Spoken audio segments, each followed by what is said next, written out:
Okay. Thank you all so much for being here today. My name is Katie Smith, and I'm a Program Associate of Communication and Dissemination here at NCAP. And I'm joined by my colleagues, Taylor Daniel, who is the Program Director of Practice Transformation, Tamaritas Hollywood, Senior Associate, and our Special Advisor, Jeannie Chaffin. Today's webinar is Braiding Financial Resources for Lasting Impact and Long-Term Sustainability. Thank you so much for being here. Before we dive in, I do just want to go over a couple of housekeeping rules. If you need anything at all, please feel free to add it in the chat. We'll be sure to be monitoring that throughout. If you have any issues or anything, or just need to ask me a question, feel free to send me a private message. I'm happy to help. So today's webinar, this presentation was created by the National Community Action Partnership in performance of the U.S. Department of Energy's Office of State and Community Energy Programs. Any opinions, findings, conclusions, or recommendations expressed in this material are those of the presenters and do not necessarily reflect the views of the U.S. Department of Energy's Office of State and Community Energy Programs. So now I am going to pass off to Jeannie Chaffin, and she's going to introduce today's presenter, who is Kay Sohl. Thanks, Katie, and welcome this afternoon. So I just wanted to set a little bit of context. I think we in Community Action know that to be successful and have high impact results, we have to braid a lot of different resources and integrate services and really that's the core of who Community Action is, and whether it's for weatherization or for whole family approach or for SNAP employment and training, or just more broadly across the whole Community Action Agency. This is a topic that we often discuss.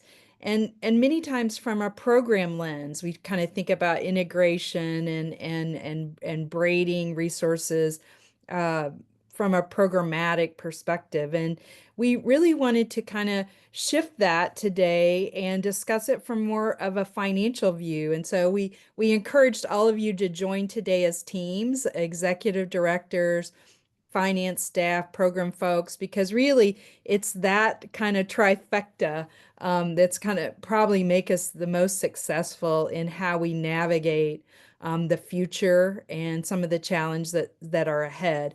So we've found a financial expert that is very well known in the community action world, Kay Sohl from Kay Sohl Consulting. Kay has worked with the partnership and CapLaw. Was just at CapLaw's conference last week, at NASCASP, and many of you even in your state associations, and helped us navigate kind of the compliance and the financial world. And so she's going to lead us in our conversation today, help us with building some knowledge. And we're going to invite you to put questions into the chat as we progress, and the NCAP staff will kind of be watching those, and we may help Kay kind of pause at different times and answer your questions. But if we don't get to all those questions today, don't fear. We have a guide coming up that Kay's going to be working with the partnership on. And if we don't get your questions answered today, we'll try to address those in some upcoming materials that we'll be sharing as we progress. So I'm going to hand it over to Kay and get started because we have a lot of great content today. Thanks, Kay. Okay, well, let's see if we can make my slides appear on the screen. That's the first thing. Looks right to everybody. So I'm really happy to be here. And I had a great time at CapLaw, and I hope a lot of you were there too. I thought it was a great conference. But this topic that we're going to discuss today can be pretty challenging. And, you know, I guess I feel somewhat inspired about the topic because I feel that community action agencies have an amazing opportunity to actually break down silos and totally serve the families that they're trying to serve by drawing on all the many resources that we have. It's just that it's harder than it sounds when it comes to compliance and meeting the financial end of things. I think you all working with the partnership have made a lot of progress programmatically, but now it's time to really talk about how do we make this work financially in our world of federal awards. So we are gonna talk briefly about the compliance framework, and then we're going to get into the specifics of making this all work. But I wanted to start by figuring out who's here. And so Katie's put together a poll, and she's going to put it on the screen now. And once you see the poll, just click to indicate kind of in what capacity are you attending this session. And that will help me make sure that my language kind of matches who's actually here. Because, you know, one of the challenges we have in community action is that the fiscal side of the house has a little bit of its own language. And so I am delighted to see that we have a number of finance people here. And I particularly want to reach out to those finance people to say, if you hear me say something that just seems like really not right or wacko or strange, please chat in and say that, because for one thing, it'll tell us we need to explore that in the guide. And for another thing, we may actually want to hear more about kind of your point of view on this. And I do want to go back to what the Department of Energy said. Remember, I'm just a consultant. I'm a trainer. I do not speak for the Department of Energy. And so you can't take what I say to the bank in terms of trying to persuade the Department of Energy that they said this. They didn't. I said it. So with that warning, we'll go with that. And it looks like we've got a really nice mix of people today. So thank you for coming. And I guess we'll take that poll down and we'll just get going. Okay, so, you know, the whole deal here is you are all working with some programmatic goals that you want to provide the most effective service, and you want to break down silos that might make people have to go many different places or talk to many different people or feel like they're asked the same question again and again to get the mixture of support that they need. So you're making progress on that, but we have to pay for it. And so the question is, how are we going to work with the multiple streams of funding that come into our agencies and make sure that we are compliant with every one of those streams and still get the results we want, which is this holistic approach? So, you know, when you look at all those different awards you have, some of them define terms differently. I have yet to see a community action agency where the awards didn't come on different schedules, different cycles. Some of the awards are October to September, some are July through June, some are calendar year. We have multiple year awards in play, so that makes this more complicated. And right now, we have uncertainty about, well, which of these awards are going to be available going forward. So I think all of those problems with the money can make it hard to achieve the programmatic goals. But I think there are some things that we can do that will make things work pretty well. So when I heard about your project here at the partnership of trying to promote this holistic approach, I immediately thought of examples where we have multiple streams of funding that can support a more holistic program if we just figure out how to do it. And these are some of the ones that I'm aware of. You may be aware of other ones, and I would encourage you to type that in because we'll use that in the guide too. So this is all about, you know, what are the tools and techniques to make the money work to achieve our integration goal programmatically. Well, we know, and it was in the title of this webinar, that braiding is one of the major ways that we have to work with these awards. And so the basic concept of braiding coming out of the uniform guidance is that we've got, in this example, we've got two different funding streams, the basic weatherization award and the utility that wanted and required to be braided. And what it really means is that to fund our program, we are going to combine those funding sources. That's the total program budget. But the tough part is we still have to be able to show which funding source paid for which expense. And that can be a challenge when they're both going together to pay for a common set of costs. So we're going to talk about braiding. We're also going to talk about blending, and this is a different set of requirements. And in blending, we still got the two or more separate funding streams coming together to support one programmatic initiative. But in blending, we don't necessarily have to allocate the costs to the specific funding sources. In fact, what may be acceptable to those funding sources is that we report on the total program expenses by line item, of course, and we show that, hey, we had two different sources that paid for these, but we don't sort out each line item like the personnel line item. We just present it as a combined total. And layering is another one of the terms that you see in the uniform guidance that is very similar to blending. Here we've got multiple awards, including a foundation award. And what's going on here is we've added that foundation award to supplement what we could do with our weatherization award and other awards. And in general, in a layering, we are going to be doing this reporting that says, here were the total costs of delivering the program, and here were the contributions from these different funding sources. So of all of those, I think braiding is the most challenging because that's where we do have to figure out how to attribute costs to the different awards.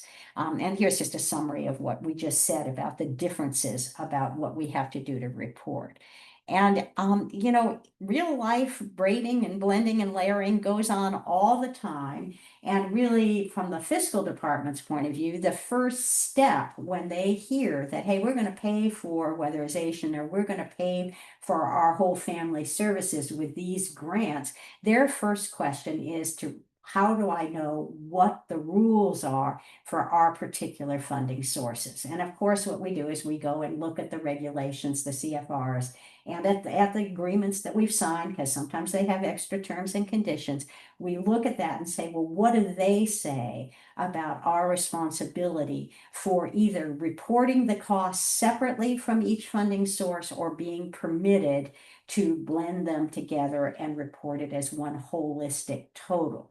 So we figure that out. We know the compliance framework that we're under. We've got to all comply with the uniform guidance. There are specific federal regulations on all of these programs. The award agreements that you sign have further terms and conditions. And we are all kind of bound up in GAAP accounting, which just, we do have to do that too.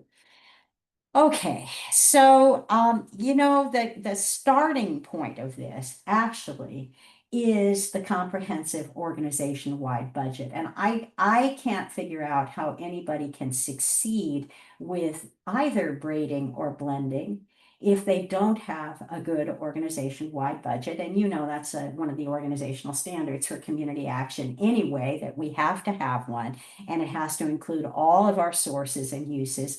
And it has to include our cost allocation plan. We have to illustrate our written cost allocation plan in our organization-wide budget, because that's how we're going to explain to our funders and to our auditors how we attributed costs to our cost centers or cost objectives. And we're going to talk about some choices that you get to make about those cost centers. But the key thing is that your cost allocation plan reflects the choices that you made. Now, another decision that comes into play here is your decision about whether you're going to use an indirect cost rate. Now, you all know that unless you have a direct federal award, you can't negotiate an indirect cost rate. But all of us who don't have a direct federal award can use the de minimis rate. So you're going to have to make a choice. Are we using that? Because it's going to impact how we do this braiding or blending. We got to have a cost center based accounting system, which I think pretty much every community action agency does have. And we really have to have a strategy for dealing with the limitations that each of these funding sources impose on us. Now, the uniform guidance says that anybody who doesn't have an indirect cost rate can use the 15% de minimis rate. But we have some funding sources that have their own statutory cap on administrative costs. And we've got to take that into consideration as we work through this braiding and blending process. So there are some building blocks that have to be in place in order to do this in a compliant way. So the key thing here is this organization-wide budget. It's every one of your sources, including your non-federal sources, including your unrestricted sources and state grants and foundation grants, whatever you've got to be able to display both what are those sources and what are you using them to pay for. You have to do it for the current fiscal year. Some organizations do multiple fiscal years in their budgeting. The challenge here is that you're making a plan for the whole agency, but it has to be consistent with each of the separate funding agreements that you have, as well as being consistent with your policies, for example, your cost allocation policy, and it has to be consistent with all those funder requirements. So not easy. And it also has to use allowable methods to allocate the cost. And in most cases, that's going to mean look to the uniform guidance where we can see what those allowable methods are. And it's got to be presented in a cost center format.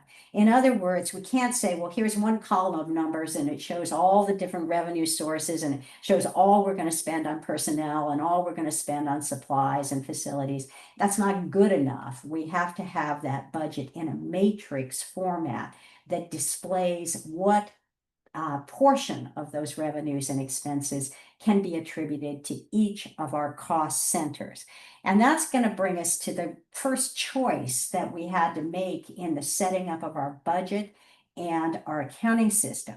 Now, I'm going to spend a moment talking about this, even though I know you're all existing agencies and you have made a choice.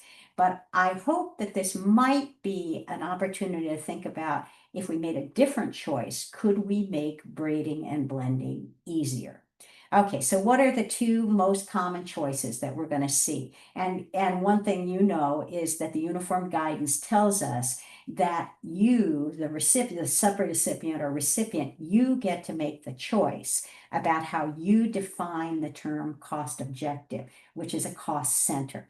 And one common method is the functional method, where we say, I'm going to have these buckets where I track different costs be defined by the function that is being performed, like agency-wide management or fundraising, or our whole emergency services program that may have 6 or 10 or 20 different funding awards that are helping us deliver emergency services. And the same thing with early childhood. We may have Head Start, early Head Start, some state Head Start-like program. We might have some private pay childcare, extended day. We might have multiple sources paying for early childhood, but we manage it as a program or a division, some of us would say. So that's the functional cost objective method. And, typically these programs are going to be supported by multiple funding sources. Now, in contrast, some of us, and this is actually more common in community action, choose to define our cost objective as each funding agreement. And so our matrix budget looks like this, only much more complicated, by each award going off the page, except you probably have 60 different awards. And it also includes a column or multiple columns for unrestricted sources or non-federal sources. And again, what we're doing here is we're showing what expenses are covered in each of those award cost centers. And you probably have cost centers like this. So you've got to make the choice of how you define cost objective or cost center. And that's going to have a big impact on your cost allocation plan and on how you're going to allocate these costs when you get into a braided or blending situation. So now I'm using this acronym BB&L, that's braiding, blending, and layering.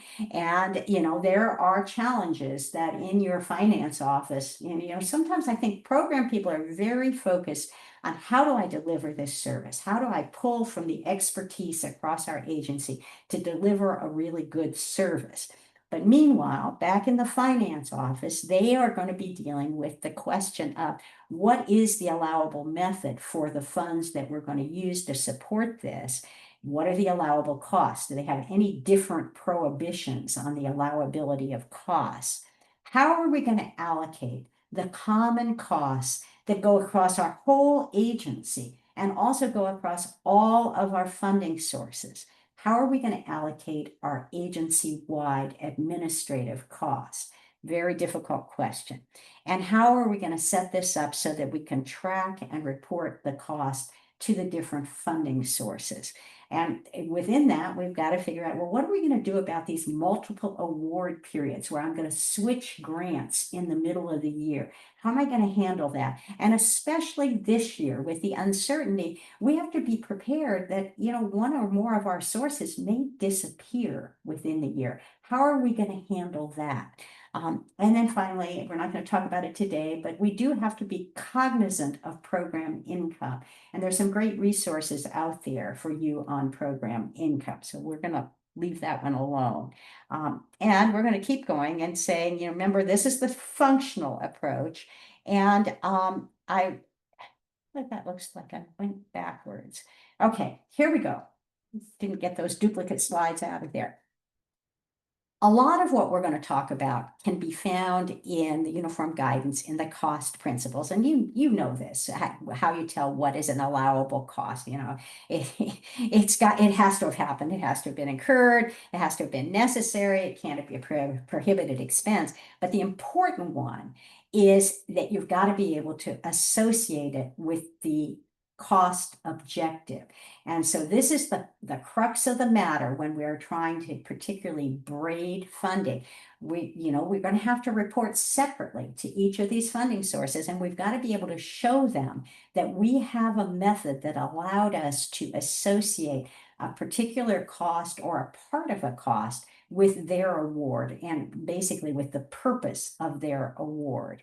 And so we get to this allocability word, which I always feel like belongs in Mary Poppins, but it is actually in the uniform guidance.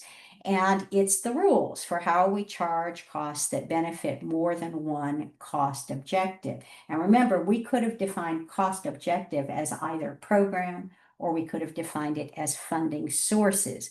And we've got to be consistent in how we define those cost objectives. So what troubles us here as it relates to braiding and blending is allocability. And, the problem is not all costs can be directly associated with either a specific program or a specific grant. You can't see a direct relationship with all the costs that are necessary. And you have to deal with the reality that some costs that you're going to incur in your community action agency are actually going to benefit more than one cost center or all the cost centers, and you have to have a method for dividing those costs up. And costs that benefit those multiple cost centers have to be allocated to all the cost centers that benefit. That is a challenge because some of our cost centers are funded with funding that will not pay certain costs. And those are often the ones that have a cap on administrative costs. And so you might look at this and you might say, well, I'm trying to be fair. I'm trying to follow this rule and allocate costs to all the cost centers that benefit. But I've got a cost center that has a prohibition against paying for this cost. Answer to that question in the uniform guidance is you do have to allocate that cost. You can't make that funding source pay it. If it's against the rules, it's against the rules. If you don't have them available to pay it, you're going to have another source. And that other source might be unrestricted funds, or it might be that you can structure this so that you are able to use CSBG or other funding sources, not to cover a deficiency, that's not allowed, but to partially fund a programmatic activity. And this is where I think the benefit of having chosen function or program as your cost objective really comes through. And obviously, your allocation methods have to be reasonable and cost effective. And that is a big deal here in this conversation, because cost effective means I can't be precise. To be precise on exactly how a particular grant or a particular program benefited from these costs that benefit the whole agency, I would just spend too much money trying to observe something that is really not observable. So we're going to talk about these allocation methods. Once you write them down in your cost allocation plan, they got to be applied consistently. So many of you have sort of been through this before, and you know that this world that we live in community action, has the easy costs to track and report, the green column, the direct costs. If I'm in the early childhood program and I've got a Head Start award and I have a teacher being paid through Head Start, that is so readily identifiable that that is what that person is doing and what the source will be. There's usually no problem with that. The problems are in the shared cost. And, we have this language problem where, people think, oh, indirect, that's all admin. It isn't, but we're not going to worry about that right now. What we're interested in here is these are all shared costs that benefit multiple cost objectives. And it's not easy to see what is the extent of the benefit that this program versus that program, or this award versus that award, what benefit did they get? We have to use an estimating method on these shared costs. And, the shared costs do include administrative costs, agency-wide administrative costs. Now, we're going to talk in a minute about the fact those aren't the only administrative costs that we're dealing with, because we have some direct administrative costs associated with specific programs or grants. But for right now, we're talking about how to allocate the common administrative cost for the agency-wide management. Those are going to be things like our fiscal system. We have payroll, we have the general ledger, we have to develop all these fiscal policies, our whole fiscal system, that's agency-wide admin. And we may have high-level management of IT and program. We definitely have to support the board, build the board. That's an agency-wide administrative cost. So the thing about those costs is we all know we need them. Just ask your employees if they would like to do without the payroll department, and they will tell you that every different program and award needs this support, but there's no way to exactly measure the extent to which one program or one award benefits and another one benefits less or more. So we're using estimation. And, this is just a review of what's in that agency-wide management. And a reminder that it's not just the people. It's kind of easy to point to someone and say, well, that's our CFO, or that's an accounting clerk. And so we know that position might be an administrative position. So it's the cost of that personnel. I mean, that's their salary, taxes, and benefits, right? But it's also the cost of the facilities and supplies and anything else that's necessary for them to perform those functions. So it's more than the personnel. And it also includes professional services, because it's often in our agency-wide administration that we're going to be hiring auditors, or we're going to be hiring consultants to redo our employment policies. So this is what we're going to have in that agency-wide administrative cost center. Now the question is, how do we get to charge it out? And what impact is that going to have when we're trying to support one activity, our homeless service center, our early childhood program, our overall weatherization program, not just the one weatherization grant? How are we going to charge this agency-wide administrative cost to all those sources, especially if we're braiding and we're going to have to report separately? This is just a reminder. I think most of us know this. This is a little different than it used to be. that we used to have a way of saying, well, if you say an accounting clerk is an agency-wide administrative cost and should be charged through some sort of cost allocation or indirect rate, well, then every accounting clerk should be part of that pool. Now that changed when the uniform guidance came out and was clarified in 2020. And now we're really clear that if you have somebody called an accounting clerk, but all their work is done for one program, they do only Head Start, they do only weatherization, they can be a direct cost. They're still an administrative cost, but they can be a direct cost. So just a reminder on that. Now, I'm stepping back and saying, let's be sure we're using terms the same way, because we're going to get to a difficult problem here, and it's going to be really hard if we aren't defining terms in the same way. And so here's the basic framework that I would say with this difficult subject of how am I going to allocate out the agency-wide administrative and shared costs. And you can see I've colored this chart. One square is green and then 3 of them are gold. And that's because they are 2 really different ways to go about it. And all the gold ones are variations on using an indirect cost rate to recover, and that's jargon for charge, a federal award for a share of the agency-wide administrative cost and other shared costs. So we got 3 different ways to get at an indirect cost rate. In contrast, that green box is a totally different method to do this. And among the community action world, I see both. I see many community action agencies that are using direct charging. They don't always call it that. And that's one of our problems is language.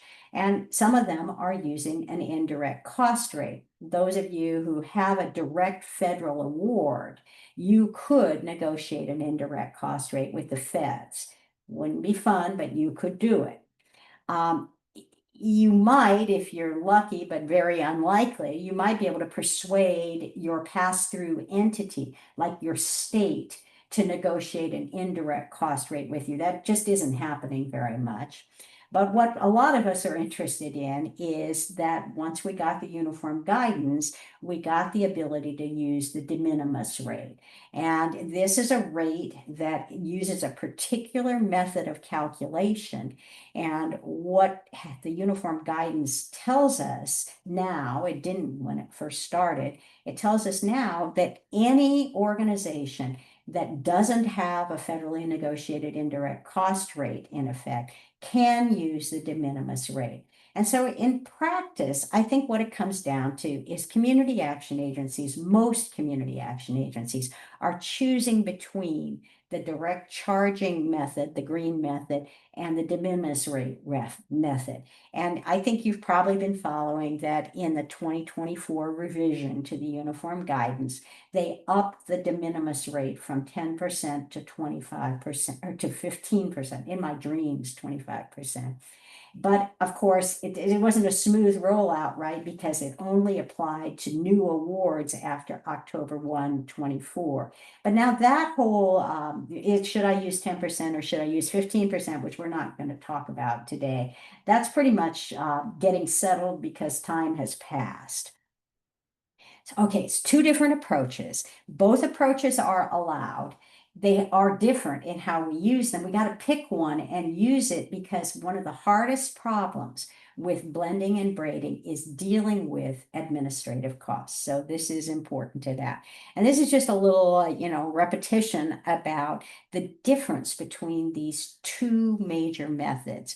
If you're using a method where you have a cost allocation plan and it tells you how to allocate different items of cost. For example, you've got personnel assigned to the administrative function, the agency-wide administrative function. How are you going to divide up the cost of those personnel among your programs or among your awards in order to be able to charge them to your federal awards? So we are going to do that through a cost allocation plan.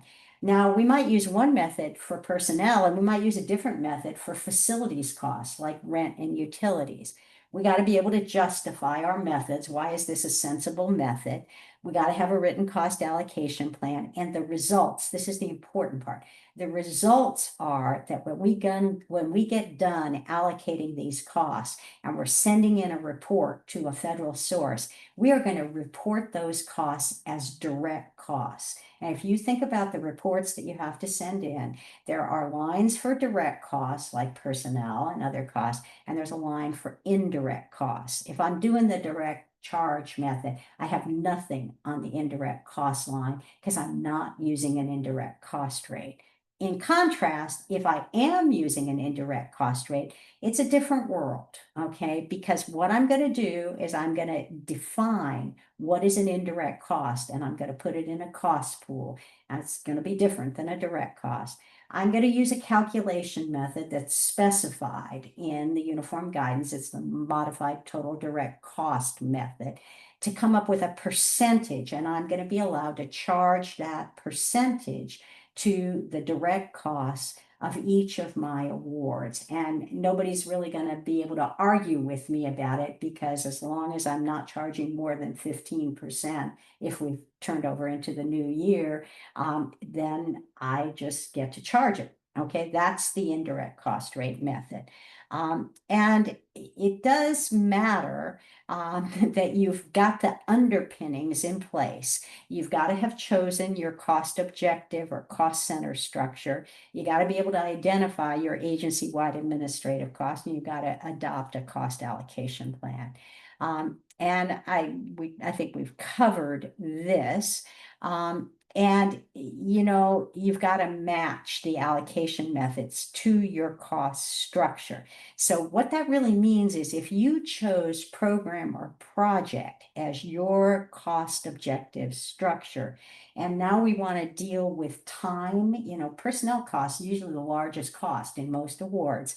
Now we want to deal with how am I going to divide up personnel costs when I'm using program or project as my cost objective structure. Well, I'm going to tell my staff that they have to keep a time record where they show how many hours did you spend working on this program or project. Now, most staff can tell what they're doing. They know whether they were working on homeless services or whether they were working on early childhood services. It's not, it's not too hard to discern what they're spending their time on. So that's how we would do it if our cost objective was project or program. If our cost objective instead is award, then we have a more challenging situation for the staff, because we still need a time record. You know that the uniform guidance says we can't use budgeted, planned amounts. We have to have the employee keep track of what they're spending their time on. And we know that the way we would like to allocate personnel cost is by, well, what percentage of each person's time was spent helping this award, helping meet the objectives of that award and the other award and the other award. The problem is, particularly when we have a program supported by multiple funding sources, the staff know they're working on that program. They may not know which funding source is actually supposed to be paying for which hour of their time. Now, the example that I use that seems the clearest to me is I have a lot of community action clients that have homeless service centers, and they've got multiple awards going into the homeless service center. And the deal is they got a place where people can walk in the door and ask for help.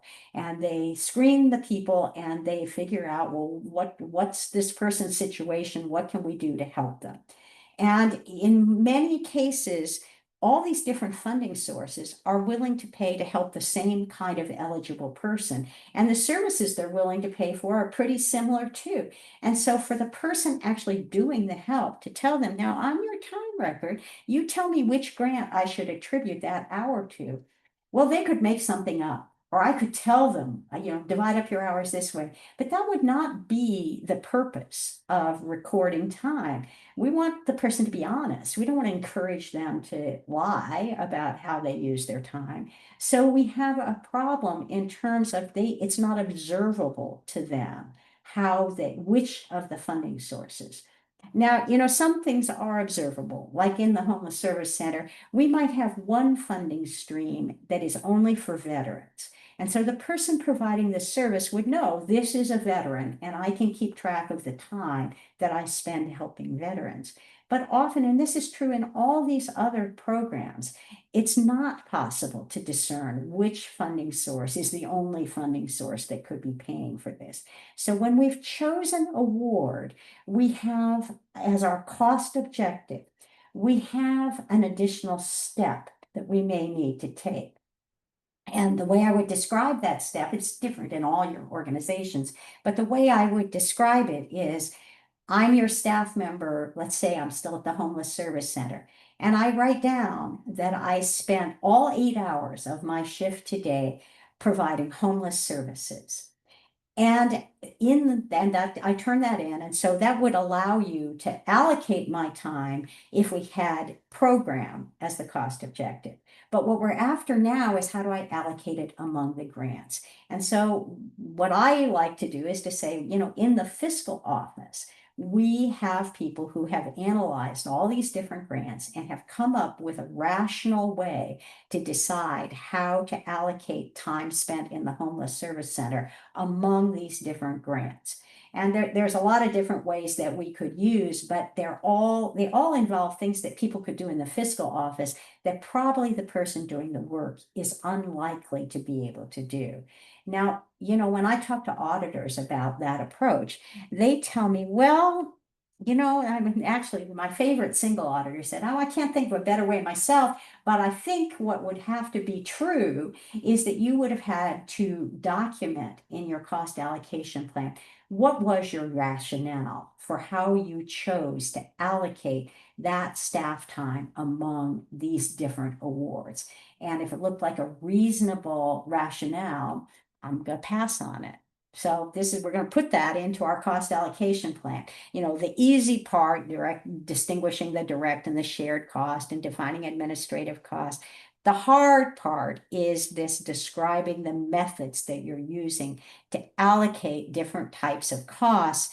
And particularly if you're going to be allocating to a cost objective that is an award cost objective. Now, I just want to pause here and say, even if you are using program as your cost objective or cost center, you still have to be able to define the specific part of the cost that is going to be charged to each award when you are in a braiding situation. You can't get around it. You are going to have to send a report to each of those funders that says personnel costs for funder 1 was X and for funder 2 was Y. And supply costs for funder X was 1. You got to do that. So you still have this problem. It's a little easier if you've chosen program as your cost objective, but you still got to make the decision. And I'm going to harp on this personnel cost because those are the biggest costs often. And, the question of how much do you want to have your staff try to identify their use of their time by funding source as opposed to programmatic activity? I think it's realistic that people know what program activity they were engaged in. If they're trying to help a family get food, they know that they're working on nutrition for a family. If you have 3 different grants that address that, there may not be a difference. There may be a difference. It might be families that live in this county as opposed to families who live in that county. Well, they'll know that difference. But if the difference is not discernible, I think you're going to have to do it in the finance office. I just want to plug that was, yeah. Okay, can you just take a pause for a minute? Yeah. So I think this is a really, really important. I think you're drawing a picture for us that shows you how, even at a foundational structural level, how your financial system is set up and how you're managing, many of these important compliance aspects has an impact on, your braiding, blending, leveraging approach. I think I heard you say that most community action agencies are using award as a That's what I've generally seen. I think they've made life hard for themselves by making that choice, but I understand why they have made that choice. And that is because we know that to maintain compliance with all of these different funding sources, we must be able to identify the specific costs that we want to claim that we spent their money on. We have to have that documented in our accounting system. So it's kind of natural to me that people would move first to say, cost objective, that's award. I want to be able to have a cost center that tracks each one of my awards. And if I've got a situation where the one type of funding, but I got two different agreements because of different fiscal years, I'm going to separate them so that I can always say exactly what costs am I going to report to which funding source. That's true regardless of whether you chose program or award. You just do it differently depending on your choice. So if you chose program, it's easy to get staff to see what program they are working in. It's easy to know what program did we buy those supplies for, and did we buy that piece of equipment for. It's easy to identify the costs by program, but we are still going to have a method to say, well, that program was funded by 10 different awards, and we're going to have some method to allocate among those 10 different awards, which costs get charged to which. And that's where I think that's another example of the concept of cost allocation, that it's not observable, it's not easily observable. And so we're going to use an estimating method. Now, just pause there on that. Is it observable? You know, at the beginning of my career, I worked with a federally funded agency that unfortunately had hired a CPA to be the executive director.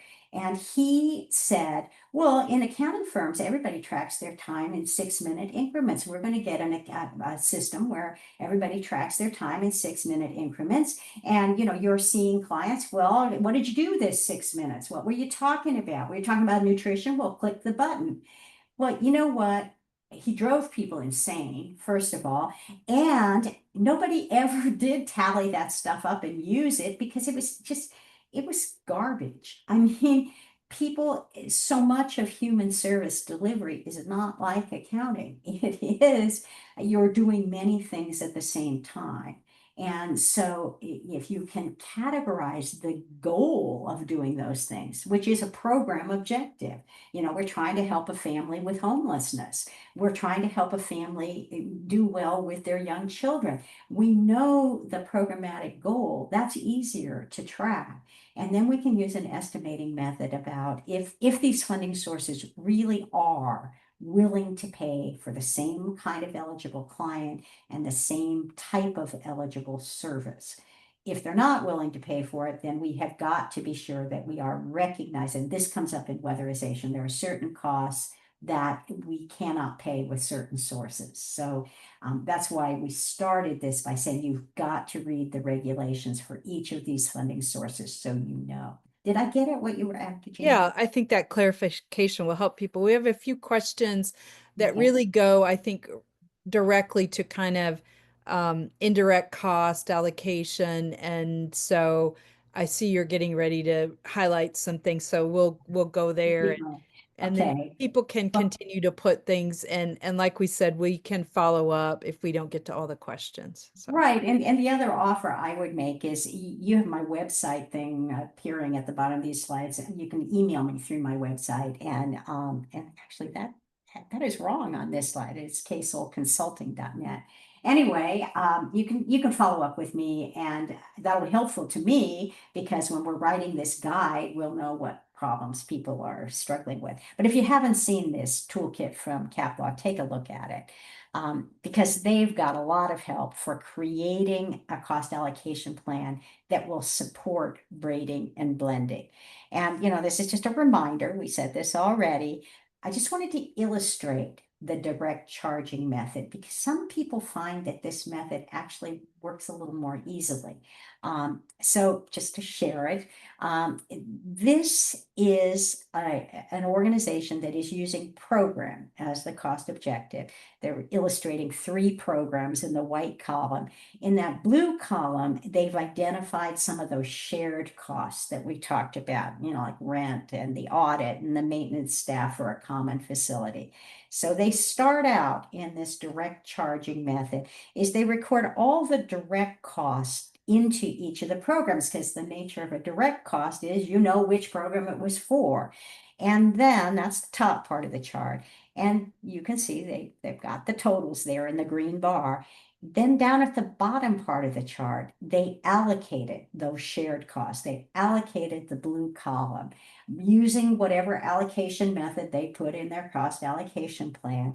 And they showed the share of each of those line items, the share of the rent, the share of the maintenance staff, the share of the utilities that each program had been allocated. When they get ready to send their report, their report on how much do we spend on program 3, they're going to report the $2 million that they started out calling direct cost. Then they're going to report all those allocated costs. And at the end of the day, they're going to report $2,097,500 as the total cost of that program. No indirect cost rate involved at all. This is cost allocation and direct charging is what we're doing. And I made this an oversimplified example. I didn't get into some of the harder things here just to illustrate the concept. Now we're going to illustrate the concept of the de minimis rate. And, remember, no negotiation required, but what is required is there is only one method you can use to compute this rate, and that is the modified total direct cost method. And we're going to go through these slides quickly, but just to remind everybody that the modified total direct cost method does not mean that you get 15% of your total direct costs. There's another word in there, and that word is modified. And that's an important word. What are we modifying, changing it?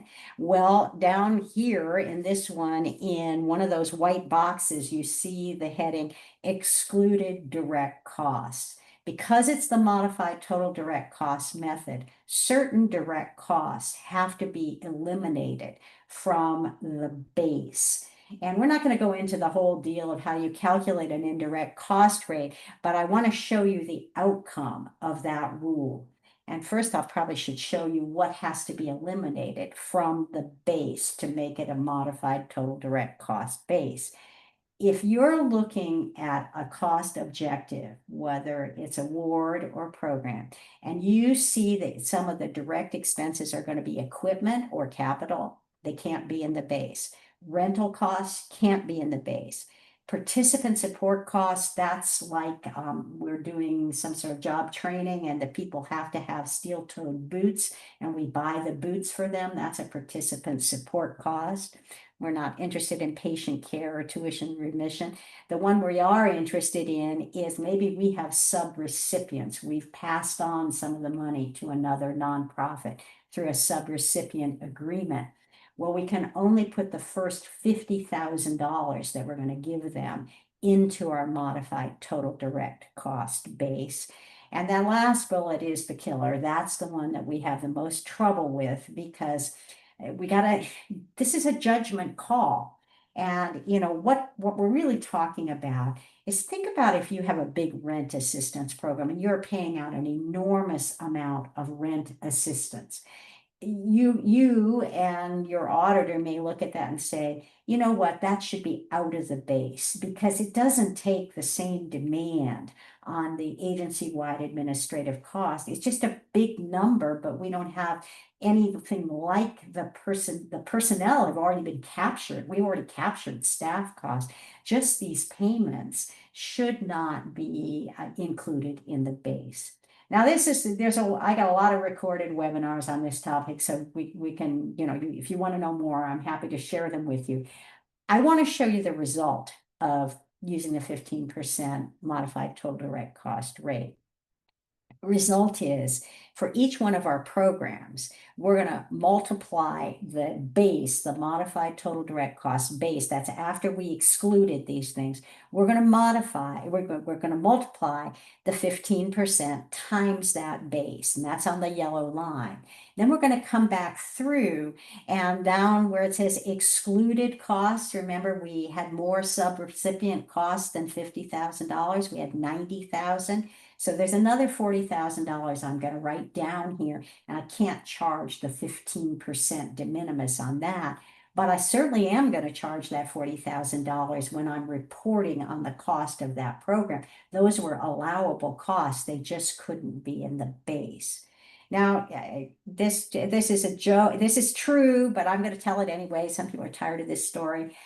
This $10,000 that you see over unallowable direct costs, that was from a real life story from Jeannie's home state of Missouri, where we had a community action agency that had very high board attendance and also very high board support cost as part of their agency-wide administrative costs.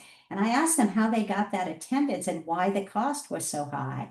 And they said, well, it's the same answer. We have an open bar for board members at every board meeting, and people come early and stay late. And I said, well, you can't put that in the indirect cost. And they said, oh, we've been doing it for years. So, what a bummer I was. But what happened was we couldn't put it in the indirect cost, and we did have to pay for it with non-federal money. Now, I know we're running short on time, and I want to, yeah. Kay, so first I'm going to say, don't assume that that was some advice I gave somebody in Missouri. Just kidding. I Just certainly kidding. didn't think it was, and I suspect, when you were at the state, I suspected that you didn't know. Yeah. But what so much good information, but before we ran out of time, I wanted to ask you, there may be some program folks on, and this is sort of like, oh my gosh, this is a lot. And of course, for the finance folks, a lot of what you're raising probably is familiar. And I wonder if before we lose track of time, if you just would talk a little bit about that relationship and how using everybody's expertise, the program, the financial, the executive, really that's what you have to make this work, right? It totally is. And I think that, I used to talk to fiscal directors who would tell me, well, I feel like everybody wants to put a sign on my door that says, this is the office of Dr. No. And, that's a horrible feeling to have. And so I hope that as we turn over in fiscal, we now have a new generation that see their role not as the office of Dr. No, but as the office of I can figure out how to do this. And if you can explain to me what is the program concept, what are you actually doing? And I mean, think about it. We used to be able to say, well, I'm doing Head Start. This is the Head Start grant. And now we're saying, but wait, Head Start has relationships with these families. We can do much more than what just comes with the standard Head Start grant if we can find a way to combine other funding streams. So, like maybe we have a mental health stream that would be incredibly helpful to the families. So what I'm trying to do, so me, the program person, I am going to explain to the fiscal person, what we're trying to do here is combine resources so we can give a better service.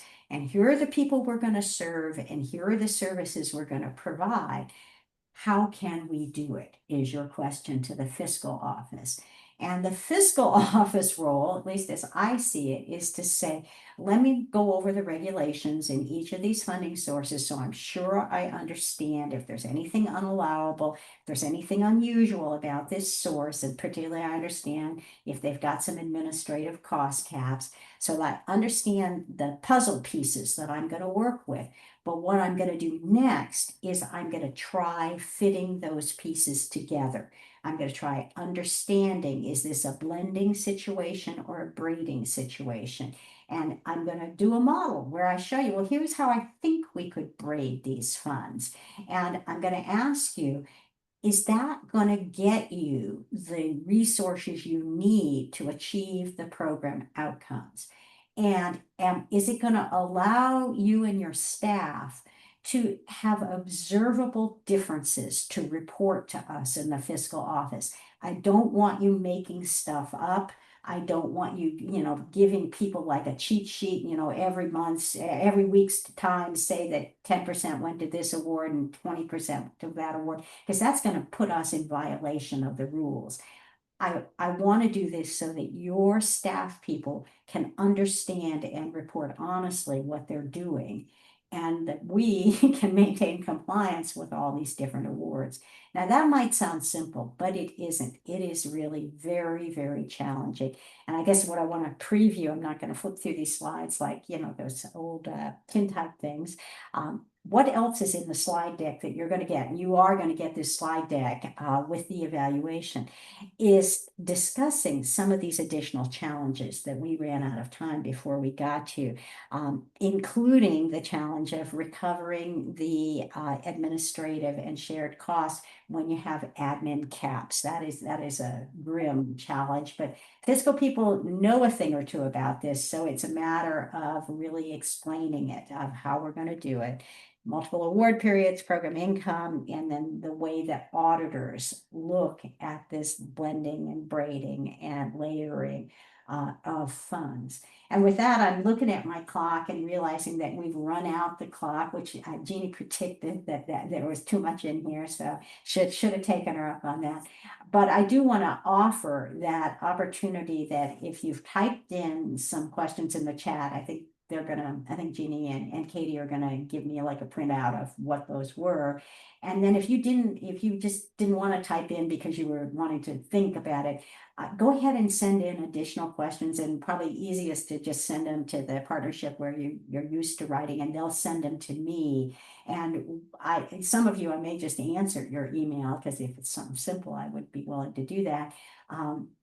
But I think the bigger use will be when we're trying to prepare this guide. Right, right. Well, I think you've given us a lot to think about here, Kay. And I think in some ways community action, we're experts. It's in our DNA to, braid funding and leverage and, our It's been original a long purpose. time. Our original purpose of coordinating a range of federal, state, and local resources, that's in, our earliest legislation and our current. And so we have some experience with this, but things kind of get more complicated all the time, right? And we have a lot of new people coming and going, and we're really trying to think through some of these things. So I think we've all kind of learned today that there's a lot more we can think about in this realm, and a lot more that we need to do to help each other be prepared for some of the challenges that may come. So stand by, everybody, and know that the partnership is going to kind of continue sort of working on this, and we'll be issuing some products and some guides that will help with this, and have some follow-up webinars. And so thank everybody so much. And Katie, I imagine you have a closeout slide, one or two, that we'll just Before quickly she does reference. that, I wanted to say one thing about, please do read the ends of the slides, because one of the big opportunities in community action is CSBG. CSBG designed to be the glue that holds it all together. And so there is the preliminary discussion of how to deal with CSBG. But when we get this guide together, I think that's going to be a big feature, is how can we use CSBG to solve some of these problems? So that's all I want to say. Thank you. So Katie's going to take it over.